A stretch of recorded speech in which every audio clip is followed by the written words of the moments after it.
선생님을 만나게 됐습니다. 오늘 말씀해 주실, 강연해 주실 신주영 교수님 잠깐 소개해 드리도록 하겠습니다.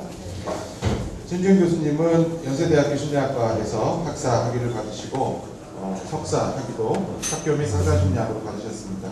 이후에 콜로라도 주립대학에서 상담심리학으로 박사 학위를 받으셨고 듀크대학에서 인턴으로 근무하시면서 학생 및 학부모 상담을 쭉 진행을 하셨습니다. 우리나라에서는 한국청소년복지개발원에서 상담원으로 일하셨고 저는 연세대학교 강사로도 활동하셨습니다. 올해 1학기에 우리 학교에 부임하셔서 2학기째를 맡고 계시고 아동발달과 격리 등의 과목을 담당하고 계십니다. 오늘 저희에게 유익한 말씀해 주실 신주영 교수님 큰 박수로 환영해 주시기 바랍니다. 네, 감사합니다. 네, 여러분들께 유익한 강의가 되도록 노력하겠습니다.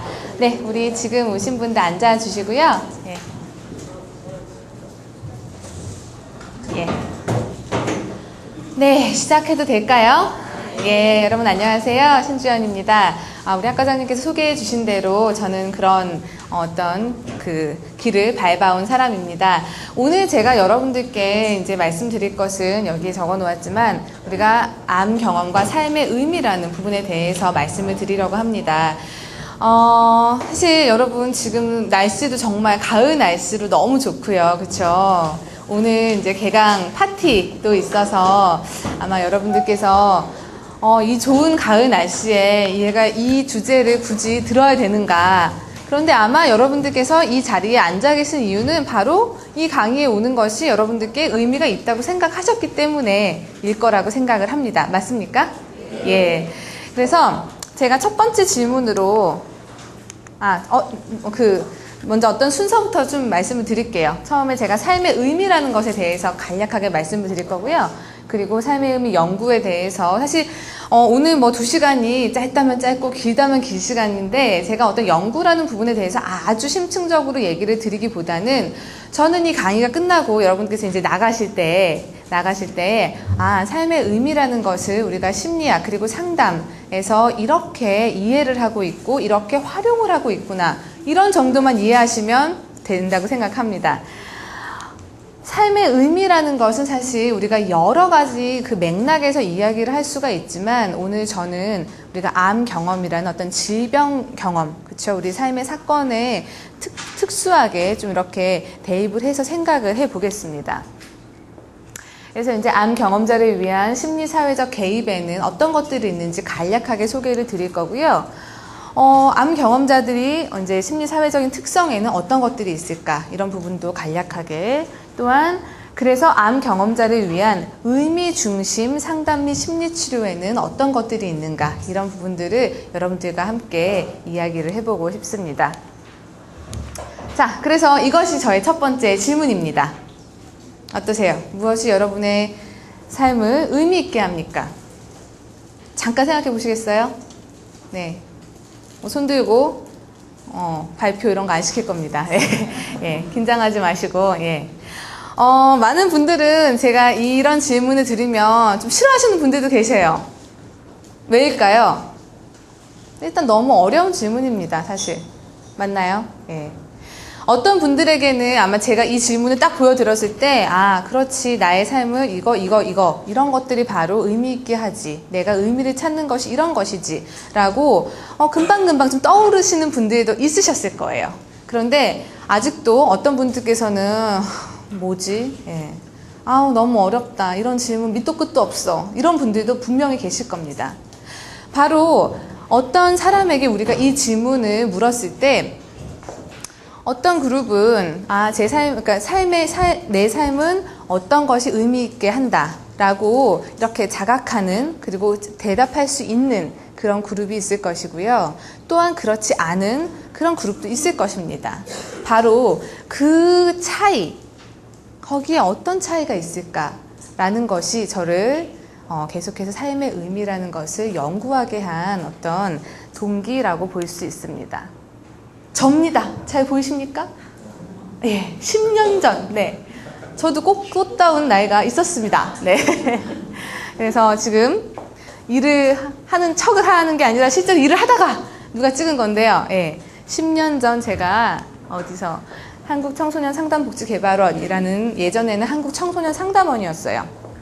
일할 때 제가 여기서 이제 많은 연구 프로젝트들을 하고 뭐 예를 들어 뭐 품성 개발, 뭐 부모 교육, 자살 예방, 학교 폭력 여러 가지 정말 이제 국책 사업들에 대해서 연구 프로젝트들을 하고 또 청소년, 대학생, 또 학부모 상담을 많이 진행을 하고 있었어요. 그런데 이제 내담자들은 굉장히 여러 가지 그런 어떤 이슈들로 찾아오죠. 예. 그런데 저에게 있어서는 한 이제 몇 년 정도 지나고 나니까 공통적인 어떤 주제들이라고 제가 생각이 들었던 부분은 뭐냐면 바로 삶의 의미라는 것을 이것은 정말 뭐 나이가 어린 뭐 초등학생, 중학생 그리고 뭐 학부모님들까지 다 해서 나의 삶을 의미 있게 만드는 것이 이런 것이다라고 정말 그것이 뚜렷하게 있는 사람들은 정말 우리가 그냥 사는 것이 아니라 마지못해 사는 것이 아니라 좀 더 정말 생기 있고 그쵸? 생기 있고 정말 나의 모든 잠재력을 다 발휘할 수 있는 그렇게 살아가는 데 굉장히 중요한 원동력이 된다라는 것과 우리가 여러 가지 살다 보면 정말 뭐 우울, 불안 등등등등을 다 이제 포함해서 여러 가지 문제들과 어려움을 만나게 되죠. 그런데 그런 것들을 만날 때 우리가 어떤 부정적인 결과로 가지 않게 해주는 굉장히 중요한 어떤 보호막이 된다라는 부분들이 저에게 이렇게 다가왔어요. 그래서 점점 더 이제 질문들이 생기기 시작해서 이제 짐을 싸서 미국에 갔습니다. 그래서 저는 이제 미국의 강원도라고 불리는 이런 이 로키 산맥이 있는 콜로라도에 가서 저희 지도 교수님이 운영을 하고 있는 이 삶의 의미와 삶의 질을 연구하는 랩에서 약 6년 정도 있었어요. 예. 그래서 여기서는 뭐 삶의 의미를 어떻게 정의를 하는가, 측정은 어떻게 하는가, 그 다음에 뭐 관련된 변인들은 무엇이고 어떻게 형성되고 발달되고 문화적인 차이는 어떻게 있는가, 그리고 상담 및 심리치료에서의 활용은 어떻게 해야 되는가, 이런 부분들에 대해서 연구를 하였습니다. 그런데 이쯤 되면 이제 궁금하시죠? 당최 삶의 의미가 무엇이냐? 예. 제가 여러분 아까 이제 청소년 상담복지개발원에 있을 때 이제 저희 뭐 이제 팀장님들과 실장님들께 저는 삶의 의미를 공부하러 떠나고 싶습니다. 이랬을 때 제가 되게 많이 들었던 얘기가 뭐였을까요? 네? 예, 비슷합니다. 예를 들면 이런 거였어요. 야, 너 심리학하고 상담하는데 너 왜 갑자기 철학을 하려고 그래? 네. 그리고 비슷한 얘기시죠. 뭐 종교 공부할 거니? 뭐 영성 뭐 이런 공부할 거야? 그런데 사실은 맞습니다. 지금 제가 여러분들께 저는 상담 심리학자로서 삶의 의미라는 것을 얘기해 드리고 있지만 삶의 의미에 대한 질문은 사실은 인류가 생긴 이래로 계속해서 우리가 물어왔던 질문입니다. 이것은 뭐 굉장히 새로운 어떤 상담 심리학의 질문이 전혀 아닌 것이죠. 특히 역사적으로는 철학, 예술, 종교의 맥락에서 이야기가 많이 되었었고요. 그런데 이제 여러분 프랭클 혹시 아시나요? 우리가 빅터 프랭클이라고 하는 누구인가요? 뭐가 기억나시나요? 그렇죠. 죽음의 수용소에서 나치에 의해서 강제 수용소 생활을 했던 비엔나 출신의 정신과 의사지요. 예. 그런데 이 빅터 프랭클이 그 정말 죽음의 수용소를 그 극한 상황을 살아내는데 정말 생존하고 그 안에서도 계속해서 삶의 의미를 추구하며 살았던 것이 정말 사람들에게 얼마나 중요한 것인가에 대해서 역설하였죠. 그렇죠? 그래서 이 빅터 프랭클이 그것에 대해서 계속해서 대중적인 강연도 하고 어떤 정신의학과 심리학적인 측면에서 얘기를 하기 시작한 이후로 바로 심리학적인 질문으로 자리 잡게 된 것입니다. 그래서 이 프랭클이 얘기하는 것은 우리가 여러분 이제 뭐 수업 좀 들으셨으니까 뭐 프로이드 기억나시죠? 프로이드 그가 누구인가? 이러시면 안 되죠. 예. 프로이드는 예를 들어 프로이드는 인간을 움직이게 하는 것이 뭐라 그랬나요? 네? 네? 어떤 추동? 예? 성적, 그렇죠? 그런데 우리 프랭클에게 있어서는 인간을 움직이게 하는 어떤 근원적인 어떤 욕구, 이 동기 이런 것이 성적인 그런 부분뿐만이 아니라 바로 의미를 찾고자 하는 그런 어떤 근본적인 근원적인 욕구를 가지고 있다라고 얘기를 한 것입니다. 그래서 아마 여기 계신 분들 중에는 이미 우리 하 교수님의 명강의 우리 긍정심리학을 들으신 분들이 계실 텐데요. 바로 긍정심리학이라는 우리 새로운 정말 인간의 강점과 덕목들이죠. 그렇죠? 이것들을 체계적으로 과학적으로 이해하고자 하는 학문적인 움직임이 긍정심리학이에요. 그래서 그것의 어떤 그 일부분으로서 삶의 의미에 대한 어떤 심리학적인 과학적인 연구들이 굉장히 많이 근래 한 10년, 20년에 굉장히 많이 나왔습니다. 그래서 제가 짧게 삶의 의미라는 것이 심리학에서는 우리가 이렇게 이해할 수 있구나라는 것을 말씀드린 거예요. 이해가시죠? 예. 그러면 여러분 어떻게 정의할 수 있을까요? 굉장히 어렵습니다.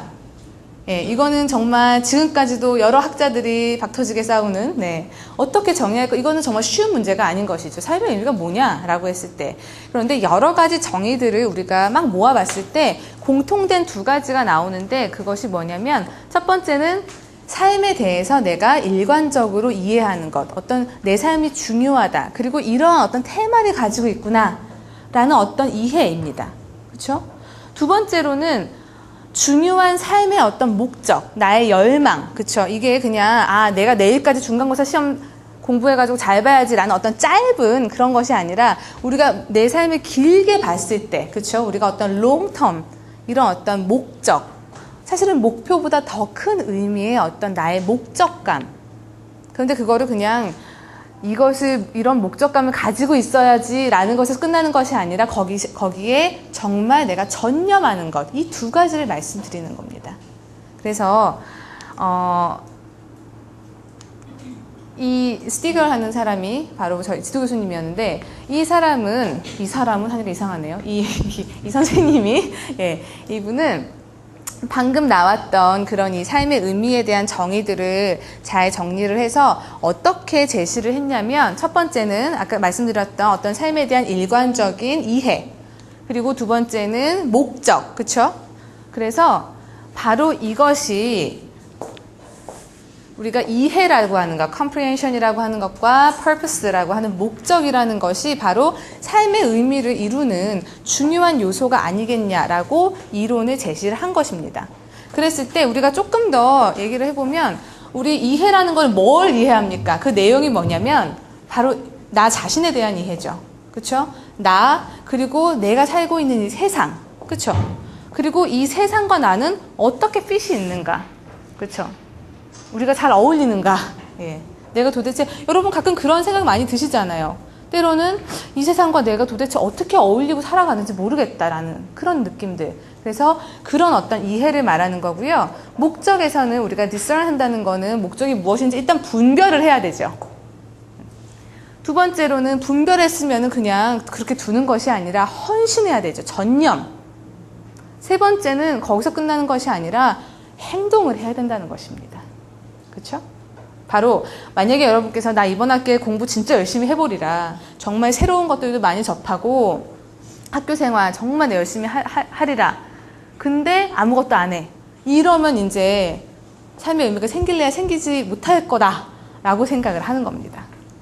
그랬을 때 이 두 가지는 그냥 따로따로 노는 것이 아니라 바로 우리가 이 목적에 맞는 어떤 목표 지향적인 행동을 함으로써 결과를 얻게 되겠죠. 그렇죠? 그것이 다시 나는 누구인가, 나는 이 세상에서 어떤 사람인가에 대한 이해를 더 강력하게 해준다는 것. 그래서 이렇게 돌고 도는 관계다라는 것입니다. 이해가 가시죠? 그래서 이 모델을 가지고 저는 지금까지 연구를 했는데요. 자, 그렇다면 측정. 그래서 저희 선생님이 만든 이 10문항짜리 굉장히 짧은 그런 그리고 우리가 심리평가적으로도 굉장히 좋은 어떤 퍼펙트를 가지고 있는 것이고요. 우리 한국판으로는 이렇게 번역이 되어 있는 것이 있습니다. 그래서 자, 그러면 이쯤에서 여러분은 그러면 삶의 의미라는 것을 가지는 게 뭐가 좋냐라는 게 궁금하실 거예요. 바로 많은 부분들에서 여러분 뭐 이거 다 적으실 필요도 없고요. 일단 여러분이 좋게 생각하는 것들에 다 관련이 있다더라입니다.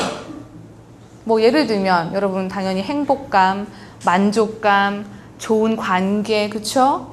그 다음에 또 삶의 어떤 적응, 그 다음에 뭐 self-esteem, 뭐 자존감이라던가 이런 여러 가지 우리가 정말 살면서 중요하게 생각하는 긍정적인 어떤 지표들과 굉장히 많은 연관이 있다라는 것이 밝혀졌는데요.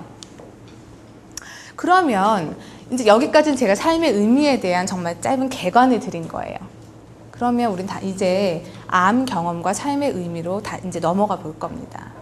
제가 여러분 아마 지금 이 강의를 들으시는 우리 여기 계신 여러분들 혹은 또 강의를 이제 보고 계시는 나중에 보고 계시는 우리 학우님이나 원우님들 중에도 아마 질병 경험이 있으신 분들 있을 겁니다. 그렇죠? 예. 그래서 만약에 이제 들으시면서 여러분들의 경험도 한번 잘 떠올려 보셨으면 좋겠고요. 혹은 여러분 주변에 이와 같은 질병 경험을 겪은 분들이 분명히 있을 겁니다. 그래서 그분들도 한번 잘 생각해 보시면서 오늘 같이 우리가 이야기 나누었으면 좋겠어요.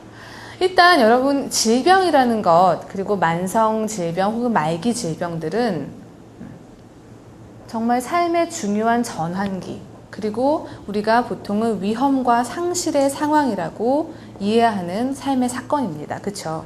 네. 이거는 뭐 제가 따로 설명을 안 드려도 아마 여러분들이 지금까지 살아오시면서 너무나 잘 경험하셨던 부분이라고 생각이 듭니다. 그래서 어떻게 보면 제가 오늘은 이제 암이라는 특정한 어떤 질병에 초점을 맞추지만 사실은 제가 말씀드리는 많은 부분들은 암뿐만이 아니라 생명을 위협하는 어떤 질병이라던가 그 질병 상태를 다 포괄하는 그런 의미로도 이해하셨으면 좋겠어요. 그랬을 때 우리는 바로 의미의 위기라고 부르는 여러분 지금 아마도 제가 짧은 시간 내에 이렇게 여쭤봤을 때, 제 삶을 의미있게 하는 것은 이것입니다 라고 딱 대답은 못 하셨지만, 우리는 사실 나름대로 다 의미의 구조라는 것을 가지고 살아가요. 사실 그것이 없다면 우리가 힘들게 일하고, 혹은 힘들게 공부하고, 내가 이것을 선택하고 싶은데 저것을 선택하고, 그쵸? 예. 누구에게 전화가 오는가? 이거 다 포함해서요, 정말. 그렇죠. 누구에게 전화를 걸 것인가. 이 모든 부분들이 다 우리의 의미 구조에서 나오는 것들이에요. 여러분 오늘 왜 침대에서 일어나셨어요? 혹은 방바닥에서. 예. 무엇을 위해서 일어나셨어요? 바로 그것이 우리가 사실은 일상생활을 그냥 살아갈 때는 별로 내가 뚜렷하게 생각을 안 해도 그냥 가는 것들이죠. 그냥 살게 되는 것들입니다. 그렇지만 우리가 이런 질문을 가지게 되는 때가 바로 정말 그 중에 하나가 이 질병 상황이라는 것입니다. 나는 그냥 산다는 것만 생각하고 살았는데 질병 그것도 그냥 뭐 감기 이런 질병이 아니라 죽음을 나에게 물론 여러분 암이라는 질병이 다 죽음과 연관될 필요는 없습니다. 예, 그렇지만 죽음이라는 것을 한층 더 가까이 불러오게 하는 중요한 삶의 사건이라는 것이죠. 그래서 사실은 이것은 환자뿐만이 아니라 가족 모두의 삶을, 그렇죠? 모두의 삶을 지금 우리가 어떻게 살아가야 되지? 우리가 지금까지 무엇을 중요하게 여기고 살아왔지에 대한 질문들을 던지게 하는 것이라는 겁니다. 그래서 제가 이제 이렇게 보면은 저는 이 그 삶의 의미에 대한 연구를 쭉 하다가 만난 굉장히 중요한 이 암이라는 질병 사건을 이래서 연구를 하게 된 것이죠. 실제로 여러분 이제 국내 위암 경험자를 대상으로 한 어떤 연구에서는 수술 후에 치료가 끝난 그 환자들을 대상으로 질문을 한 것인데요. 실제로 삶의 질의 저하와 실존적 안녕, 즉 실존적 안녕이라는 것은 삶의 의미와 목적감 혹은 세상에 대한 긍정적 감정을 포함하는 개념이거든요. 바로 이것이 자살 생각과 관련된 가장 큰 위험 요인이라고 밝혀졌어요. 그래서 사실은 여러분 이제 제가 용어에 대해서 잠깐 설명을 드리면 제가 지금 암 경험자라고 했죠. 이전에는요. 암 생존자 혹은 암 환자, 그렇죠? 암 환자, 암 생존자라는 용어를 많이 썼어요. 그런데 얼마 전부터는요, 그러니까 몇 년 전부터는 이 생존율이라는 것이 높아졌어요. 당연히 의학의 발달, 그렇죠? 예, 의학의 발달로 인해서 생존율이 높아지면서 이제는 예전에는 암이라는 진단을 받게 되면 일단은 가장 중요한 게 뭡니까? 나아야지요. 예, 나아야 된다. 살아남아야 된다. 라는 부분이 가장 중요한 문제. 그런데 요즘에는 그래서 생존율이라는 것은 그래서 암의 치료가 끝나고 나서 그 다음 삶을 얘기하는 것입니다. 예. 그 다음은 어떻게 살아야 되지? 라는 것이죠. 그래서 그 부분에 대해서 이제는 예전에는 어떤 우리가 암 생존자라는 얘기를 썼을 때는 암이라는 것이 거의 사망 선고와도 같은 그런 것이기 때문에 생존이라는 것에 우리가 초점을 맞췄다면 이제는 사실 암이라는 것이 워낙에 더 많이 발병하는 질병이 되기도 하였고요. 이제는 이것이 어떤 사망 선고와도 같은 그런 개념보다는 우리가 살면서 한 번 정도 겪을 수 있는 만성 질병, 그렇죠? 그래서 경험자라는 용어를 요즘에는 더 쓰기도 하는 것입니다. 그 배경에는 그런 의미가 있어요. 그래서 보시면 그러면 암 경험자를 위한 심리사회적인 개입들, 예전에는 의학적 처치에 그러니까 내가 어떤 치료를 받고 어떤 수술을 받고 방사선 치료는 어떻게 하고 화학요법 이런 것들에만 초점이 맞추어져 있었더라면 지금은 심리사회적인 개입도 굉장히 중요하게 대두가 되는데 바로 말씀드렸듯이 발생률도 그쵸 사망률도 증가를 하는데 이제는 생존율도 증가를 했다는 것입니다. 그렇죠? 그래서 제가 지금 적어놓은 것 중에 우리가 surviving을 넘어서 thriving이라고 하는 것은 우리가 생존만 하는 것이 아니라 그렇죠? 여러분 기왕 살려면 잘 살고 싶으신 거잖아요. 그냥 정말 내 입에 풀칠하고 살아가는 것, 그냥 근근히 살아가는 것을 정말 원하는 사람은 별로 없을 거라고 생각해요. 그래서 우리가 thriving이라는 개념은 그것을 넘어 더 번영하고 번성하는 삶을 이야기하는 것입니다. 내가 가진 정말 나의 모든 것, 내 잠재력을 끝까지 쓰며 살아가는 그 삶의 상태를 이야기하는 것이거든요. 그래서 이제는 우리가 암이라는 이 질병을 얘기할 때도 암 환자들이 이후의 삶을 그리고 그 치료 도중에도 마찬가지고요. 그냥 살아남는 것에만 초점을 두는 것이 아니라 어떻게 삶의 질을 높이 유지하면서 인간답게 총체적인 그런 어떤 케어들을 잘 받을 수 있을까에 우리는 관심을 가지게 된 것이에요. 그래서 보시면 우리 현황은 어떨까 간단히 말씀드리면 미국에서는 또한 캐나다에서는 우리가 디스트레스라는 개념으로 이제 암에 대한 대처 능력을 저해하는 정서적, 심리적, 사회적, 영적 영역 그 불쾌한 경험들을 통틀어서 이거를 뭐라고 부를까 하다가 디스트레스라는 말을 이제 쓰기 시작했어요. 그래서 이 디스트레스를 정규적으로 진단하고 이를 이용해서 이제 개입을 하는 부분들이 미국과 캐나다에서는 어느 정도 자리를 잡은 상태라고 볼 수 있다면 아직 국내에서는 별로 그렇지 못해요. 이쯤에서 여러분 그러면 심리사회적 특성이 조금 더 궁금해지실 겁니다. 그렇죠? 제가 그 2010년도에 출판된 우리 국내에서 나온 이 연구를 잠깐 소개를 해드리면서 말씀을 드릴게요. 이 연구는 제가 말씀드리자면 이제 3번의 포커스 그룹 인터뷰를 통해서 실제로 우리가 사실 연구를 하다 보면 자꾸 연구자의 관점으로 이해를 하려고 하죠. 그런데 그것이 아니라 정말 암을 경험한 그 사람들의 관점으로 그들의 세상을 들여다보고 싶다라는 의미에서 우리가 포커스 그룹을 하고 이런 질적 연구를 한 것입니다. 여러분들이 뭐 여기서 질적 연구가 무엇이고 이거를 다 이해하실 필요는 전혀 없지만 왜 이런 어떤 연구 방법을 택했는지를 말씀드리는 거예요. 그랬을 때 참여자는 19명의 외래 암 환자, 평균 나이는 54세 정도, 그리고 대부분은 기혼이었고요. 종교는 기독교, 전업주부, 직업이 있는 사람들 거의 반반 정도, 그리고 2기와 3기 암을 가진 사람들이 대부분이었고요. 2차 치료나 외래, 추후 관리, 재발 전이 환자가 사실은 다 포함된 집단이에요. 그러니까 좀 동질성이 있는 집단은 아닌 거기도 하죠. 그리고 수술이나 항암 치료, 방사선 치료를 경험한 사람들이었고요. 뭐 당연히 자발적 참여였고요. 남녀 혼성 이렇게 세 그룹으로 그룹핑을 했다고 합니다. 그리고 한 그룹당 6명에서 10명 정도 토의 시간 골고루 배정해서 일단 개방형 인터뷰 질문을 하는 것이죠. 우리가 그냥 우리 연구자가 준비해간 서베이를 하는 것이 아니라 그래서 이런 지적 연구를 통해서 어떤 얘기들이 이제 나왔냐라고 하면 개인적인 영역에서는 바로 부정적으로 치닫는 감정들. 예를 들면 뭐 당연히 당혹스럽고 그쵸. 보통 이제 이 연구 참여자들이 이야기하시는 거는 진단을 받았을 때 굉장히 충격과 당혹감을 정말 감출 수가 없다. 예.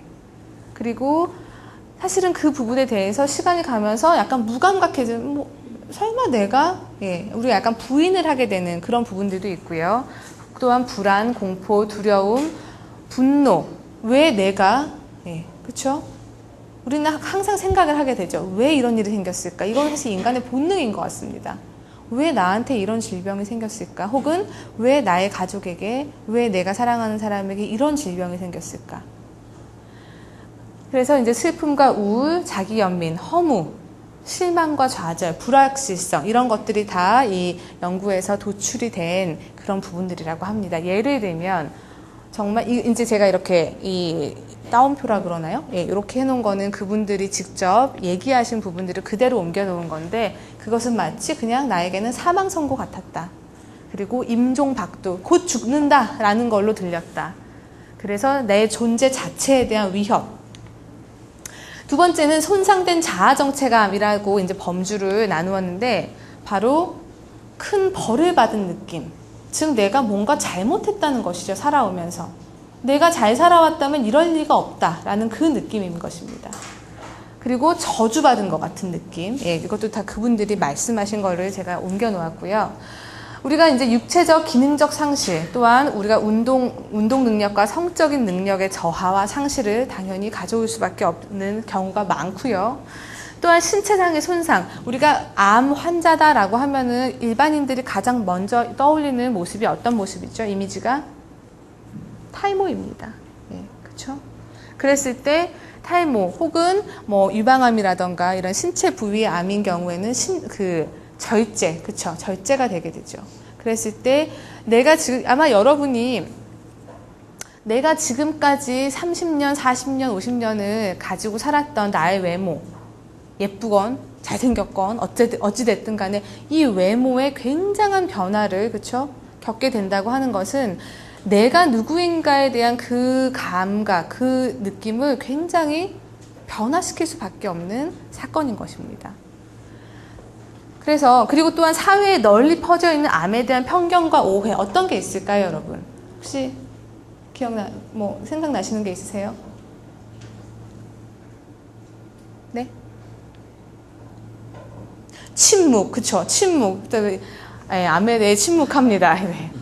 그것은 정말 맞습니다. 어떻게 보면 우리 사회에서는 암이라는 질병에 대해서 정말 어떤 정말 사망 선고라고 생각을 하기도 하고요. 우리는 그리고 아이고 뭔가 저 사람이 잘못 살았나?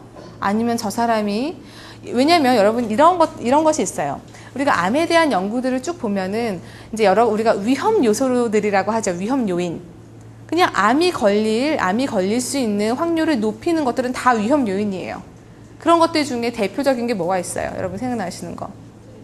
스트레스 또 흡연 또 네? 음주 또 네? 환경 또 식습관 자식 자식이 스트레스를 많이 주죠. 맞습니다. 자녀의 유무 또 유전 비만 바로 우리가 이렇게 알고 있는 위험 요인들이 누가 암에 걸렸다라고 하면은 자꾸 연관이 되는 것입니다.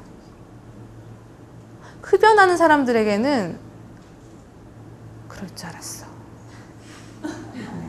제가 이렇게 생각했다는 게 아니고요. 이렇게 흡연하시는 분들 막 이렇게 그런 아마 저 사람 흡연 때문에 아이고 이런 모습들이라거나 식습관이 어땠길래 뭐 이런 등등의 우리가 알게 모르게 가지고 있는 사회의 시선들이 있어요. 그래서 그런 것들이 더 이 암 경험자들을 외롭게 하고 고립되게 하는 굉장히 중요한 요소였다라는 것들이고요. 또한 가족의 영역에서는요, 다루기 어려운 암 진단입니다. 여러분 드라마 좋아하시나요? 저 좋아합니다. 드라마에서 예전에, 요즘에도 어떤지 모르겠는데 이전에 누가 여보 아버님이 암이시래. 그러면은 꼭 이렇게 아버님께 말씀드리지 말아요. 막 이렇게. 여기 잘하나요? 네. 지금 여러분 생각해보면 이거 제 대사 들으셨죠? 다른 드라마에서. 그쵸? 제가 지어낸 거 아니에요. 그런데 우리가 암 진단이라는 것을 경험을 할 때 실제로 막 환자한테 숨기려고 그러고요. 물론 좋은 의도겠죠. 충격받으실까봐 막 이런 거. 또한 만약에 실제로 연구 참여자들 분 중에서는 본인이 이제 자녀의 입장에서 뭐 이제 나이 드신 부모님이 계신 경우에는 절대 내가 병에 걸렸다는 것을 말씀드리지 마. 이렇게 사실은 이 암이라는 것이 굉장히 가족들 사이에서도 어떻게 다루어야 될지를 모르는 사건인 것입니다. 그랬을 때 일단 자신에게 의존하고 있는 배우자와 자녀들 막막하죠. 너무나 본인에게도 충격이지만 너무나 미안하고요. 그렇죠? 죄책감과 혼란스러움, 이 상황을 어떻게 해야 되는가. 실제로 여러분 한 가장의 입장에서 내가 식구들을 이렇게 부양하는 입장에 있었던 사람들이라면 당장 나의 질병을 이게 소화가 안 되는 것입니다. 그렇죠? 당장 우리 애들은 어떻게 이렇게. 또한 여러분 보호자의 입장도 생각을 해보아야 되는데요. 보호자도 굉장히 혼란스럽고 어렵기는 마찬가지인 것입니다. 그렇죠? 그리고 또한 가족의 섣부른 기대와 관심도 있는데요. 이거는 이제 제가 거기서 그 연구 참여자 한 분이 이렇게 얘기를 하셨어요. 내가 암 진단을 받고 나서는 내가 먹는 거에 너무 지나치게 정말 식구들이 잡채가 아니라 예, 잡채가 아니라 뭐요? 집착을 하더라. 먹는 거 얘기하니까 잡채가 생각나요. 근데 이것이 관심과 사랑의 표현이겠죠. 그러니까 이분 같은 경우는 내가 아침에 일어나서 뭐 머리가 조금 띵하네 이러면 이제 난리가 나는 거예요, 집안이. 그래서 내가 오히려 더 얘기를 못 하겠고 내가 더 외로워지고 내가 정말 여기 이게 팥빵이라도 하나 먹으려고 그러면 안 된다. 큰일 나는 거죠. 예. 그래서 이런 부분들이 굉장히, 그리고 혹은 너무 무관심해서, 이것도 사실 좀 이렇게 뭐 슬픈 패턴이기도 한데, 남성들의 경우에는요, 참여자들이 너무나 지나친 관심 때문에 괴롭다는 얘기를 좀 하셨고요. 여성들인 경우에는 오히려 무관심에 대해서 얘기를 하셨어요. 그리고 또한 계속 내가 무언가 빚지는 심정, 내가 너무 누군가를 힘들게 하고 있는 것은 아닌가. 예. 또한 우리는 의료 체계 영역이라고도 볼 수 있는데, 처음에 비효율적인 의사소통. 일단 진단과 치료 과정에서 가장 의지하는 사람은 이 암 경험자들에게는 의료인일 수밖에 없죠. 그런데 일단 의료인으로부터 적절한 도움을 받지 못한다. 그리고 태도에 대해서도, 그리고 대화 시간 자체도 없다. 이 진료 시간이 몇 분 정도 되시나요, 보통? 네? 50분? 우리 상담 시간이 50분이죠. 예. 보통 정말 5분이에요. 예. 사실은 여러분, 이 암이라는 정말 이 낯선 질병을 가지게 될 때 너무나 물어보고 싶은 게 많겠죠. 그런데 실제로 이제 연구 참여자들이 어떤 얘기를 하시냐면, 사용하는 용어도 난 뭔지도 모르겠다. 그쵸? 그리고 어떤 경우에는 의료진 입장에서는 너무나 그렇게 5분 동안 따다다닥 얘기하고 다음번에 약속 이렇게 잡고 이렇게 하니까 마음 둘 곳도 없고, 혹은 의료인이 우리가 조치할 수 있는 건 다 했으니까 이제 퇴원하세요. 더 손써볼 게 없습니다. 라고 했을 때 그때의 그 좌절감 그리고 분노, 이것이 단지 의료인의 정말 잘못이어서가 아니라 그런 어떤 맥락에서 생길 수 있는 심리적인 경험들이라는 겁니다. 또한 정보의 부족도 이분들이 호소하시는 부분이었고요. 이제 마지막으로 사회적 영역이라고 했을 때 바로 이렇게 이름을 붙였습니다. 낯선 세계로의 외로운 여정 같았다라고 얘기를 하시면서 이질감, 이것은 어떤 중년 여성이 이전에는 뭐 동창회 가고 그러면 즐겁고, 예. 근데 이제는 이 친구들이 봐도 난 쟤네들이랑 달라. 쟤네들은 나랑 다르지. 라는 그런 어떤 소외. 그렇죠? 또한 누구도 만나고 싶지 않고 나가고 싶지도 않다라는 부분에서 특히 우리가 직업적인 부분들. 그렇죠? 여러분 암 경험 이후에 직업에 복귀하는 것. 이것도 사실 굉장히 문제예요. 예. 그래서 내가 직업을 잃었다거나 혹은 아까 말씀드린 것처럼 신체적인 변화를 겪게 되었다거나 이랬을 경우에는 더더욱이나 심한 이런 부분들이 있었고 바로 이렇게 나 혼자 떨어져 나와 산속에 혼자 있는 느낌이다 라는 얘기를 하셨어요. 아까 말씀드리는 거 편견과 왜곡 이런 부분들이 더 가중시키는 부분이고요. 자, 그랬을 때 우리가 이제 그럼 우리 심리사회적 개입에는 어떤 것들이 있는지 궁금하시죠? 예, 그래서 제가 이 연구에서 정리를 해놓은 것을 간략하게 말씀드릴 거예요. 일단 효과는 있느냐 했을 때 예, 있다고 합니다. 그렇지만 아직까지는 더 많은 연구들이 진행이 되어야 돼요. 지금 우리가 효과가 어느 정도 있다 없다라고 단정지어 얘기하기에는 당연히 초기적인 그런 상태라고 우리는 볼 수가 있고요. 지금 특히 우리나라에서는 상당수가 간호학에서 이루어지고 있고요. 전화 상담이나 정보 책자를 준다거나 뭐 CD 같은 것을 줌으로 해서 결국은 어떤 뭐 상담이라기보다는 정보 제공 내지는 교육의 입장에서 진행이 되고 있는 부분들이고요. 예를 들어서 뭐 자기 효능 증진 프로그램에서는 뭐 악성 종양의 진단과 치료, 부작용은 이렇고 대처는 이렇게 해야 되고 등등을 담은 한 15분 분량의 CD 영상 자료를 이렇게 주었대요. 그래서 그런 것들이 나중에는 보니까 자기 효능감을 증진하는 데에는 도움이 되었구나라는 연구들이 나와 있는 겁니다. 심리학과 사회사업 분야에서는 심리교육적 지지 집단에 대한 연구들이 나와 있고요. 혹은 어떤 통합적 집단 치료라는 부분들도 나와 있어요.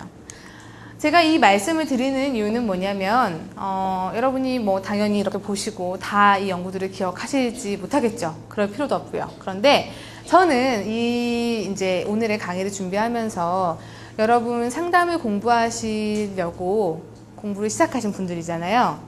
그랬을 때 아직까지 우리나라에는 이 부분들이 그렇게까지 많이 발전되어 있는 상황이 아니고 저는 정말 여기서 심리학과 상담이 공헌할 수 있는 부분들이 굉장히 크다고 믿습니다. 왜냐하면 우리가 여러분 나중에 상담을 더 이제 오래 공부를 하신다면 정말 어떤 그 임상적인 스킬이라던가 그렇죠. 우리의 경험들을 바탕으로 얼마나 이러한 부분들을 잘 방금 제가 말씀드렸던 이 복잡하고 그리고 복잡하고 다양하고 정말 우리가 실존적인 고통, 심적인 고통에 처해 있는 그런 암 경험자들을 돕기에 정말 적합한 것이 바로 물론 다른 분야에서도 굉장히 많은 역할들을 할 수 있지만 상담자로서 상담 전문가로서 많은 역할들을 했으면 좋겠다라는 제 바람이 담아 있는 것입니다. 그래서 여러분들께 더 공부를 하고자 하시는 분들에게는 좀 더 동기가 되었으면 좋겠고요. 보시면 개입의 형태를 이 연구에서는 5가지로 분류를 했어요. 제가 간략하게 말씀드리면 일단 교육의 형태는 여러분 보시면 주로 스트레스 관리는 이렇게 하고 대처는 이렇게 하고 정보는 이렇고 이런 것들을 얘기하는 것이고요. 두 번째는 우리가 지지표현 혹은 경험 실존 치료라고 해서 한마디로 지지표현 치료에서는 뭐가 중요하냐면 개방적 정서 표현, 그렇죠? 그리고 사회적 지지 이가 굉장히 중요한 치료 요인이다 라고 하는 것이고 경험 실존 치료라는 것은 말 그대로 우리가 실존적인 이슈 뭐예요? 죽음과 삶의 의미, 책임감 이런 것들에 대한 직면에 초점을 두는 것입니다. 그래서 주요 이슈들에는 이런 부분들 이런 것들에 대해서 다양하게 이야기하고자 하는 우리가 집단 상담이라 그러죠. 그래서 그런 어떤 형태로 있다는 것. 세 번째는 인지행동 치료. 여러분 아시죠? 인지행동 치료. 그랬을 때 여기서는 우리가 알고 있듯이 인지적 오류를 수정한다거나 인지 재구조화, 이완훈련, 뭐 심호흡, 또 요즘에 많이 하고 있는 마음챙김 명상 이런 부분들이 다 여기에 속하는 부분들이고요. 유용한 것은 사실 인지행동 치료는 매뉴얼하고 표준화 실시가 다른 어떤 형태의 치료보다 용이하죠. 그래서 그런 어떤 장점들이 있고요. 통합치료라고 하는 것은 말 그대로 통합하는, 그쵸? 여러 가지 치료적 접근을 함께 사용한 거고요. 다섯 번째 기타 치료는 우리가 표현 예술 치료, 뭐 미술 치료라던가 음악 치료 이런 부분들을 얘기하는 것이에요. 자, 그러면 이제 제가 조금 더 의미 중심 상담 및 심리 치료에 대해서 말씀드릴 거예요. 그러면 구체적으로 암 경험자의 삶의 질을 향상시킬 때 삶의 의미가 어떤 역할을 하느냐 연구들이 있는가? 네, 있습니다. 여기에 보니까 여기 이제 제가 해놓은 몇 가지 연구들을 보시면 전반적으로 더 나은 심리적 적응을 보이더라. 즉, 그러니까 암 경험자 중에 내 삶의 의미가 있다라고 보고하는 집단에서는 또한 더 낮은 우울이나 무망감, 그러니까 희망이 없다라는 감정이죠. 그리고 죽음을 앞당기고자 하는 소망은 무엇이냐면 그냥 빨리 죽고 싶다라는 마음인 거예요. 한마디로. 네. 이런 것들을 좀 이렇게 낮춰주는 그런 역할. 또한 그래서 암 경험자들이 삶의 의미를 발견하고 재건, 이미 있었던 것이 무너졌다면 다시 세울 수 있도록 하는 것이 중요하지 않겠느냐라는 입장인 거고요. 자, 바로 여기 제가 이렇게 몇 가지 리스트를 해놓았는데 이런 정도가 지금 우리가 좀 찾아볼 수 있는 암 경험자를 위한 의미 중심, 그러니까 의미라는 요소를 중심으로 한 상담 및 심리치료라는 것이에요. 첫 번째는 뭐 로고세라피, 의미요법 이런 것들이 있는데 조금 더 말씀을 드릴게요. 자, 로고세라피, 우리 로고스라는 것이 의미라는 뜻이에요. 로고스 들어보셨죠? 네, 저희 집 옆에도 로고스라는 논술학원이 있어요. 그래서 그럴 때 자주 쓰는 이 로고스, 근데 그 뜻은 의미라는 뜻이라고 해요. 그랬을 때 이 로고세라피는 바로 제가 앞에서 말씀드렸던 이 빅터 프랭클이 주창한 그런 어떤 이론이기도 하고 기법이기도 해요. 예를 들면 아까 프랭클은 이런 얘기를 했다고 해요. 삶의 본질적인 특성으로서 삶의 의미라는 것은 뭐냐면 삶에는 의미가 있다라는 거예요.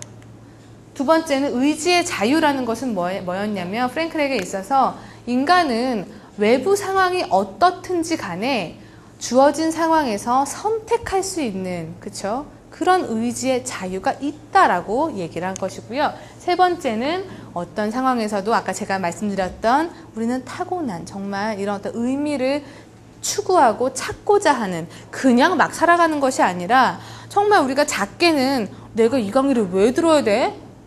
그리고 더 크게는 내가 왜 존재해야 돼? 라는 것에 대한 질문들을 끊임없이 하는 존재다라고 프랭클은 얘기를 한 것이고요. 그랬을 때 프랭클은 삶의 의미를 발견할 수 있는 방법에 대해서 이것은 이렇게 하면 발견을 한다라는 거라기보다는 바로 의미를 발견할 수 있는 방법, 가능성을 높이는 어떤 그런 길이라고 생각을 하시면 좋을 것 같아요. 첫 번째로 제시한 것들은 뭐냐면 바로 창조적 가치를 통해서, 이것은 뭐 이게 말이 좀 어려워 보이지만 한마디로 우리가 하는 일, 그것이 뭐 직업이건 아니건 우리가 여기서 이 땅에서 남기는 어떤 흔적, 그쵸? 내가 하는 뭐 일, 내가 하는 어떤 뭐 업무가 될 수도 있고요. 내가 혹은 창조하는 것들, 그런 부분들을 통해서 우리는 삶의 의미를 찾기도 한다. 두 번째는 경험적 가치라는 거는 뭐냐면 바로 체험하는 거. 우리는 단지 무엇을 하는 것뿐만이 아니라 예를 들어 우리가 관계를 깊이 경험하는 거, 그게 뭡니까? 사랑이라고 우리가 부르는 것도 관계, 그쵸? 그런 경험들도 우리에게 의미를 가져다 줄 수 있고요. 혹은 우리가 어떤 아름다움, 우리가 자연을 바라볼 때 아름다움을 느끼죠. 혹은 정말 어떤 선함, 그쵸? 그런 부분들을 우리가 체험하고 그럴 때에도 우리는 의미를 찾게 될 가능성이 높아진다라는 거고, 세 번째로는 태도적 가치라는 것이 바로 우리 프랭클이 끊임없이 이야기했던 우리는 태도, 나의 태도, 어떤 상황에 닥쳐도 나의 태도를 정함으로써 그것을 통해서 나는 나의 삶의 의미를 발견할 수 있다라고 얘기를 한 것이에요. 이해 가시죠? 제가 왜 이거를 설명을 드리냐면 아까 그 리스트 제가 해놨던 많은 기법들이 사실은 이 로고세라피, 프랭클이 얘기한 바로 이 이론의 근거에서 만들어진 것들이 많기 때문이에요. 그래서 다 비슷한 얘기 할 겁니다, 이제. 이거 이해하셨으면 다 이해하신 거예요. 그래서 선택과 책임의 중요성을 강조했고, 예를 들어서 우리 국내에서는요, 집단 의미요법이라고 해서 우리 이제 이 연구자가 제가 기억에 아마 대학생 중심이었던 것 같아요. 1박 2일로 정말 집단 상담인데 그 주제가 한 10회기 정도, 그러니까 10번 정도로 나눠져 있는 그 주제가 바로 여기서 말씀드린 바로 이런 부분인 것들, 이런 부분에 정말 초점을 맞춰서 이야기를 나누어 보는 그런 어떤 요법이 있고요. 국내에서는. 그리고 또 하나는 의미요법 CD 프로그램이라 그래서 내 삶의 의미 찾기라는 것이 있는데, 이것은 말기암 청소년들의 실존적 고통을 줄이고 삶의 질 향상을 위해서 개발된 간호 중재 프로그램이에요.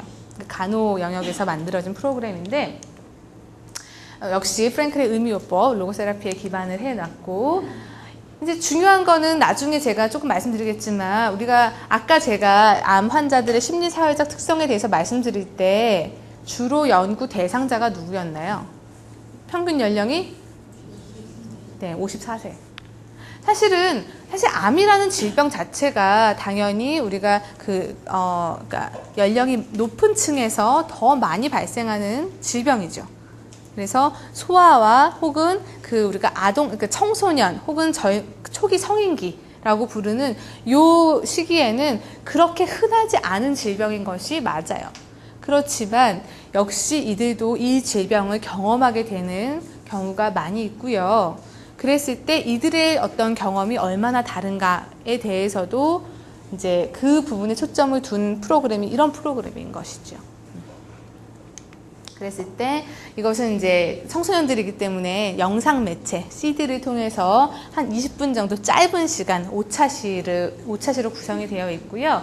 이렇게 교육용 소책자와 교육 지침서가 포함이 되어 있다고 합니다. 그래서 나중에 여러분 제가 이렇게 다 적어 놨으니까 정말 궁금하신 분들은 이렇게 더 참조를 하시면 좋을 것 같아요. 세 번째로는, 이제 Meaning Centered Group Psychotherapy라 그래가지고요. 이거는 역시 로고세라피를 기반으로 만들었고요. 8주간 하는 집단 상담 모델이 있어요. 이것은 교육도 하고요. 구조화된 집단 토의도 하고요. 토의의 주제가 뭘까요? 아까 말씀드렸던 그 세 가지에 대해서 얘기를 하는데, 예를 들어 이런 겁니다. 삶의 의미의 개념과 어떤 원천을 탐색하고 암 질병이 삶의 의미와 정체감에 어떤 영향을 미쳤는지에 대해서 이해하는 것이 초점이고요. 고통과 죽음에 대해서 인정하고 동시에 살아있는 동안에는 여전히 의미 있는 것들에 대해 집중하는 것을 강조하는 프로그램이에요. 그랬을 때 바로 이런 어떤 결과들을 가지고 왔다라고 하는 연구들이 있어요. 다음으로는 이제 Short Term Life Review라고 해가지고 이거는 1주 동안의 2회기 모델이에요. 이것은 개인 상담 모델이고요. 나머지는 다 지금까지 집단 요법을 말씀드렸다면, 이거는 1회기 때는 이렇게 해요. 상담자가 한 30분에서 60분 환자의 상태에 따라서 이제 인터뷰를 해요. 그 인터뷰 질문들이 당연히 어떤 내용이냐면, 인생에서 가장 중요한 것이 무엇이고 그 이유는, 인생에서 가장 기억에 남는 기억들은, 그 다음에 영향을 주었던 사건, 사람 누구입니까? 이런 부분들을 다 이제 인터뷰를 해가지고 다 이것을 응답을 중심으로 이렇게 우리가 추고록 푼다 그러죠. 추고록도 풀고 해가지고 앨범이라는 것을 제작을 하게 되는데, 이 과정에서 이 상담자가 키워드도 뽑고요. 이 내담자의 응답을 중심으로 키워드, 그 다음에 이런 것들을 조금 더 우리가 비주얼하게 할 수 있도록 잡지라던가 그림 이런 부분들에서 좀 이렇게 사진도 넣고, 이렇게 좀 구성을 하게 돼요. 앨범을 만들어요. 그래서 2회기 때는 그것을 함께 보면서 내담자가 어떻게 생각하는지 그런 부분들이 이해한 것들이 맞는지 이렇게 같이 컨펌하는 시간을 가지는 거예요. 목적은 사실은 여러분 암 경험이라는 것은 정말 역할이나 그쵸? 내가 지금까지 살아오면서 이러한 역할을 했다면 더 이상은 그러한 역할을 중심적으로 수행하지 못할 그런 때가 오는 것이고요. 그리고 내가 지금까지 이러한 목표를 가지고 쭉 살아왔다면 더 이상은 그것이 안 되는 경우도 있는 것이에요. 그래서 그런 부분들에 대해서 어떻게 적응적으로 잘 수정을 할 것인가 이렇게 이런 부분들을 하는 것이고요. 역시 이와 같은 어떤 결과들을 얻었다고 해요.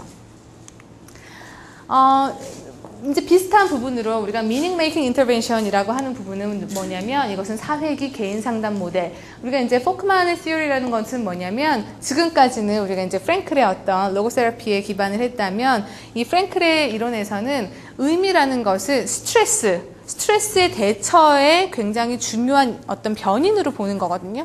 그래서 여기서는 역시나 lifeline activity라고 해가지고 현재, 과거, 미래를 중심으로 이런 질문들을 하는 거예요. 현재에 있어서는 암 경험으로 인해서 지금 내가 겪고 있는 개인적인 상실, 그리고 내가 지금 통제감을 느끼는 영역과 긍정적인 경험에 대한 가능성, 이런 부분들을 논의를 하고, 어려운 상황을 이전에 어떻게 대처하였는지에 대해서 나의 과거에 대해서도 탐색을 해요.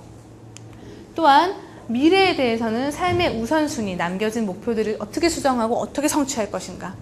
계속 반복되는 주제들이 보이시죠, 여러분? 그래서 이런 부분들이 여기서 이런 뭐 자존감이라던가 낙관성, 자기 효능감을 증진시켰다고 합니다. 자, 이 부분은 이제 어떤 거냐면 아까 저희 선생님이 의미 발달 이론에 기반해서 구성된 의미 증진 개입이에요. 바로 제가 이 부분을 아주 중점적으로 했던 부분인데, 사실 이 meaning enhancing intervention 같은 경우는 암 환자를 대상으로 만들어진 것은 아니에요. 저는 주로 이제 지금까지 대학생 발달 이런 부분에 관심이 많았기 때문에 사실 대학생들의 어떤 의미감을 증진시킨다거나 이런 부분에 초점이 맞춰져 있는 것인데, 이 부분, 이런 어떤 요소들을 잘 구성하고 수정을 한다면 바로 암 환자의 맥락에서도 유용하게 쓰일 수 있을 거라는 생각이 듭니다. 여기서는 어떤 것들을 하냐면 조금 보여드릴 텐데요. 이 두 가지를 보여드릴 텐데, 이것은 제가 미국에 있을 때 저희 학교 학생들을 대상으로 실험을 한 것이 있어요. 그래서 그 실험의 어떤 데이터 중에 하나를 보여드리는 것이기 때문에 사실 그 민정 선생님 잠깐 그 녹화를 중단을 해주시면 좋을 것 같고요.